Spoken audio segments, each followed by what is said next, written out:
Ils sont deux ce midi au 39-21 à répondre à vos questions à 2 jours de cette finale contre le Portugal. Deux, c'est-à-dire Giroud, notre consultant sur Europe 1, et Cyril de la Morinerie qui commente tous les matchs des Bleus sur notre antenne. Bah oui, il fallait ça pour un événement exceptionnel. Bonjour Giroud. Bonjour. Vous êtes bien remis de vos émotions d'hier soir? Oh oui, j'ai laissé une côtelette en route, mais ça fait rien.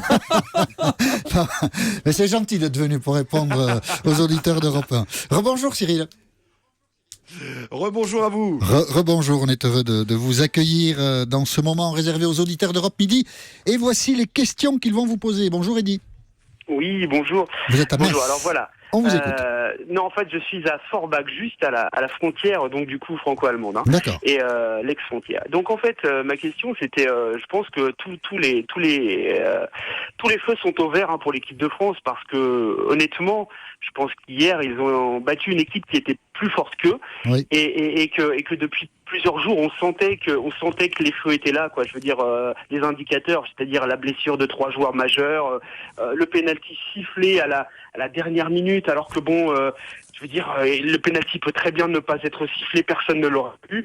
Et moi, je pense que bon, là, je crois que ça y est, c'est parti pour la gagne finale, quoi. Donc, D'accord. qu'est-ce qui pourrait empêcher ça? Au-delà du fait que l'équipe a aussi des atouts, hein, attention, hein, je dis pas que ce n'est que de la chance, mais je pense que dans un tournoi comme ça, il faut quand même avoir de la chance pour pouvoir Donc, le gagner. Votre question, Eddy, c'est qu'est-ce qui pourrait empêcher la Exactement. victoire de la France dimanche soir? Exactement, mis à part un grand Cristiano Ronaldo. Bon, Guy, qu'est-ce qui pourrait empêcher la victoire de la France? Alors, objectivement, Oui. premièrement, hier soir, à l'heure où les Français venaient de gagner, Oui. leurs adversaires, les Portugais, éteignaient leur télévision.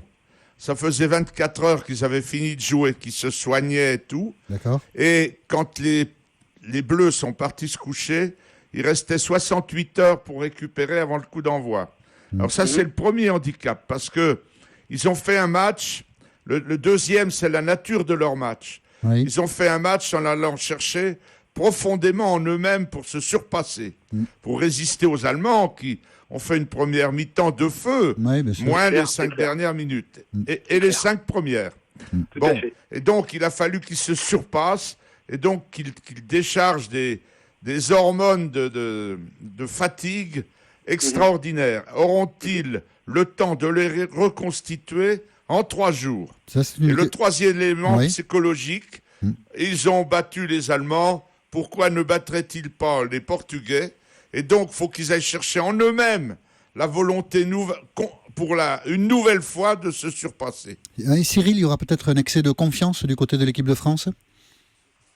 Alors, je ne pense pas, parce que franchement, ce que j'ai vu dans les vestiaires là, après le match, Oui. c'était tout de suite, on est focalisé sur le match. C'est-à-dire qu'ils ont vite basculé dans la préparation de la finale. Il y avait effectivement l'envie de faire la fête. Il y a eu cette communion extraordinaire avec le Vélodrome. Oui. Mais tout de suite, Blaise Matuidi me disait, nous, on est focalisé sur cette finale. Et tout de suite après, d'ailleurs, Didier Deschamps est arrivé et il a rameuté les troupes et il a dit tout de suite, vous allez dans le car, on rentre à l'hôtel, il faut récupérer.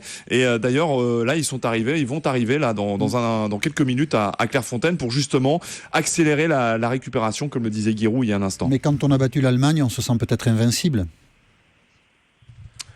Écoutez, Oui, moi je voilà. ne pense pas que les Français allez-y, réagissent comme Cyril. ça. Enfin, je vais laisser peut-être Guy répondre. Hein. Mais c'est vrai que l'équipe de France a eu un parcours dans cet Euro qui n'a pas été si simple que ça, avec notamment un retard à l'allumage d'une première mi-temps sur certains matchs où les Bleus vraiment ont patiné. Et là, il y a ce match effectivement référence, mais en face, c'est le Portugal de Cristiano Ronaldo, que beaucoup de joueurs connaissent, notamment Antoine Griezmann qui a porté l'équipe de France. Donc méfiance, et je pense que les Bleus sont sur leur garde.